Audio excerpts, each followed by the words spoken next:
gambar ni second day dekat Tokyo, Japan. I pergi Disneyland tak pakai secalik makeup. Ya, bag makeup I tertinggal dekat dalam kereta yang I naik semalam.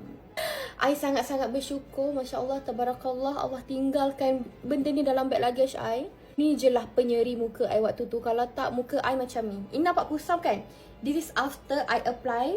Tak bercapuk langsung. Nampak putih yang natural and tak kelabu. I tak tahu nak present dekat you macam mana. Tapi, I pernah pakai yang whitening. Kalau you pakai, dia macam bercapuk and kering. But yang ni, very moisturizing and dia merawat kulit you. Kalau you ada dark spot, you ada... I baru dapat feedback. Selulit dia makin pudar after dia pakai PDRN ni. Ada orang tanya boleh pakai dekat muka ke? Boleh sangat-sangat. Sebab I pun pakai dekat muka juga. I pun ada dark spot nak hilangkan ni.